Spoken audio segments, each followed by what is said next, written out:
বিসমিল্লাহির রহমানির রহিম। আসসালামু আলাইকুম। কেমন আছেন আমার প্রিয় বন্ধুরা? আশা করি যে যেখানে আছেন অনেক অনেক ভালো আছেন, সুস্থ আছেন।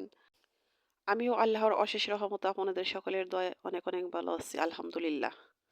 তো কাছে দূরে দেশ বিদেশে যে যেখান থেকে আমার এই ভিডিওটা এই মুহূর্তে দেখতেছেন, সবার প্রতি একটাই অনুরোধ, একটাই রিকোয়েস্ট, প্লিজ বন্ধুরা একটা লাইক দিয়ে আমার ভিডিওটা কন্টিনিউ করেন। তো ভিডিওর শুরুতে যদি লাইকটা না দেন হয়তো ভিডিওটা দেখতে দেখতে লাইক দিতে ভুলে যাবেন। আপনাদের একটি লাইক আমার কাছে অনেক অনেক মূল্যবান, এটা আমরা সবাই জানি। তো লাইক দিয়ে পুরো ভিডিওটা কন্টিনিউ করবেন। আর নতুন বন্ধুদের বলতেছি, প্লিজ বন্ধুরা ভিডিওটা দেখতে দেখতে যদি একটু কোথাও ভালো লাগে তাহলে আমার এই ছোট চ্যানেলটাকে সাবস্ক্রাইব করে আমার পাশেই থাকতে পারেন। আমিও আপনাদের পাশে থাকবো ইনশাল্লাহ। ছোট্ট একটা কমেন্ট করে যাবেন, সেই কমেন্টের সূত্র ধরে আমি আপনাদের পরিবারে চলে যাব। তো আজকে অনেক সকাল থেকে তো ভিডিওটা শুরু করেছি। তো সকালবেলা কিছু পিঠা বানিয়েছিলাম। সেই পিঠাগুলো আমি ভিডিও করতে পারিনি। আমার ফোনে একটু সমস্যা হয়েছিল। শুধু স্টোরেজ ফুল দেখাইলো। আর সব বন্ধুদের ভিডিও দেখতে গিয়ে আমি ঠিকঠাক মতো কমেন্ট করতে পারিনি। মোবাইলে কাজ করতে গিয়ে যদি ঠিকঠাক মতো কাজ না করা যায় কিন্তু মনটা ভালো থাকে না। তো রাত ১২টা পর্যন্ত মোবাইল নিয়ে অনেক আ মানে ঠিক করার জন্য অনেক চেষ্টা করেছি। কিন্তু কিছু করেছি, কিছু করতে পারিনি। তো তো আজকে সকালবেলা ভয়েস দিতেছি। তো ভিডিওটাও কালকে রেডি করতে পারিনি। তো চাইছিলাম যে ভিডিও হয়তো দিতেই পারবো না।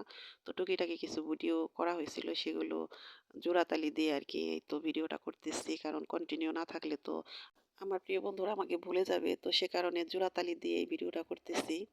তো এই তো দেখুন সকালবেলা পিঠা বানিয়েছিলাম। তারপরও কাজ করে আজকে একটু এগোতে পারিনি। কারণ মোবাইলে সময় দিতে গিয়ে, মোবাইলটা ঠিক করতে গিয়ে মানে অনেক সময় লেগে গেছে। অনেক তাড়াহুড়ার মধ্যে দিয়ে এই যে রান্না-বান্না করতেছি। তো নলা মাছ দিয়ে পালং শাক রান্না করব আর হলো সিম ভাজি করব। তো পিঠা বানিয়েছিলাম সেই ভিডিওগুলো সুন্দরভাবে করার মন মানসিকতা ছিল যে সুন্দর করে শুধু পিঠার একটা ভিডিও আমি আপনাদের সাথে শেয়ার করব। তো সেগুলো তো পারলাম না। সকালবেলা ভাপা পিঠা আর হলো কিছু চিতই পিঠা বানিয়েছিলাম। সেগুলো খেয়েছি। তো এই তরকারি রান্না করার পর তারপর আবার সকালে যে চিতই পিঠা বানিয়েছিলাম কিছু গুলা রয়ে গেছে। তো সেগুলা দিয়ে আবার কি করব ভাবতেছি আ যে এটা দিয়ে কোন পিঠা বানানো যায়। তো কোনো কিছু বুঝতেছি না যে কি করব। তো ভাবলাম যে দুধ এনেছে ৩ কেজির মতো দুধ এনেছে। তো ভাবলাম যে কিছু দুধ দিয়ে এই দুধের পিঠাটা ভিজিয়ে রাখি দুধ চিতই। তো এই তরকারি রান্না করার পর তারপরে সেই পিঠাটা বানিয়ে নিলাম। তো আমার চিতই পিঠা ভালো হয় না বেশি। বরাবরই চিতই পিঠাটা বানাতে আমি অক্ষম। কারণ অন্যান্য সমস্ত পিঠাই খুব সুন্দর করে বানাতে পারি। কিন্তু এই চিতই পিঠা বানাতে গেলে আমার অনেক সমস্যা হয়, হয় না। দেখা যায় কাঁচাই থাকে, ফুলে না এরকম। তো আজকে যে পিঠাগুলো বানিয়েছি এত সুন্দর হয়েছে মাশাআল্লাহ, দেখে অনেক ভালো লাগলো। তো এই তো দেখুন এখন এই যে পিঠাগুলো চুলায় দিব। পিঠাগুলো আসলে অনেক সুন্দর হয়েছিল। কয়েকটা পিঠা মনে হয় যে ৭ টা কি ৮ টা পিঠা হবে। সেই পিঠাগুলো বানিয়ে তারপরে আমি দুধে ভিজিয়ে রেখেছি। তো বন্ধুরা শীতকালে পিঠা খেতে কিন্তু খুব ভালো লাগে। শীতের মধ্যে যেকোনো খাবারই খেতে ভালো লাগে। তার মধ্যে পিঠাটা একটা অন্যতম খাবার। দেখা যায় সারা বছর যাই খাই না কেন শীতের সিজনে শীতের পিঠাগুলোর কিন্তু অন্যরকম একটা স্বাদ, মজা ভালো লাগে খেতে মাঝে, মাঝে। তো শীত ফুরালে কিন্তু এই পিঠাগুলো খেতে মোটেও ভালো লাগবে না। অনেক শীতে কিন্তু এই দুধ চিতই, তারপর দুধ পুলি এগুলা খেতে বেশি মজা লাগে। তো এই তো দেখুন আমার এই পিঠাগুলো বানানো শেষ। এই তো ভিজিয়ে ফেললাম। অনেক সুন্দর হয়েছে পিঠাগুলো। দেখে খুব ভালো লাগলো। তো পিঠা পায়ের যাই বলেন না কেন বানাতে গিয়ে যদি ভালো হয় তাহলে কিন্তু শুধু বানাতেই মন চায়। তো পিঠা বানাইতেছি এদিকে কিন্তু পাশে আমার যা বসে আছে। আমার যা এই যে রান্না করলাম ততক্ষণে আমার কাছে বসেছিল। ছিলাম, ও ভিডিও করে দিয়েছে। বললাম যে, "শাকিলা এই সমস্যা কি করা যায়?" বলল যে, "আমি আপনার ভিডিও কিছু করে দেই, এগুলা আপনি আজকে জোড়াতালি দিয়ে তারপরে দিবেন।" তো এই তো বসে, বসে ওই ভিডিও করতেছে। তো ২ যা যদি এক জায়গায় হই তাহলে কিন্তু আমাদের সময় কখন চলে যায় আমরা টের পাই না। কারণ দেখা যায় যে রান্নার টাইমে এসে যদি বসে রান্না সম্পূর্ণ শেষ হয়ে যাবে কিন্তু আমাদের কথা শেষ হবে না। তো আজকের দিনটা যে কিভাবে যাইতেছে বুঝতেছি না। তো দিনের সাথে পারতেছি না। এই একটা কারণে মোবাইলে সময় দেওয়ার কারণে। কারণ মোবাইলে ভিডিও এডিট করার পর যে আপলোড দিতে গিয়েছিলাম তখন আর আপলোড হয় নাই। শুধু স্টোরেজ ফুল। তো ডিলিট করতে, করতে আমার মোবাইলে যে আ সুন্দর, সুন্দর অনেকগুলা ভিডিও ছিল সেগুলো সব ডিলিট করে দিয়েছি। বেশি ভালো লাগতেছে না, কারণ একটা কাজ করতে গিয়ে যখন সে কাজে বাধা পড়ে তাহলে কিন্তু ভালো লাগে না। তো এ কাজ সে কাজ করতে করতে তারপরেও সকালে পিঠা বানানো, আবার দুপুরে রান্না, এমনিতেও কিন্তু দিনটা অনেক ছোট।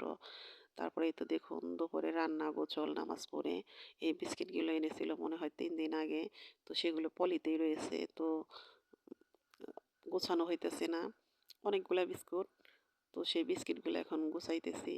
তো এদিকে আবার বিস্কিট গুছাইতে গুছাইতে দেখা যায় আবার একজন এসে বসে আছে, আমার এক চাচী শাশুড়ি, সে পান নিবে। গাছের পান। তো আমি বলতেছি যে পান আছে, পান তো আমার দাদি শাশুড়ি খায়, এই পান তো আর এখন গাছের নাই, আমি কিভাবে দেব? তো সে অনেক রিকোয়েস্ট করতেছে যে না বউ কয়টা পান দাও, আমার পান নাই।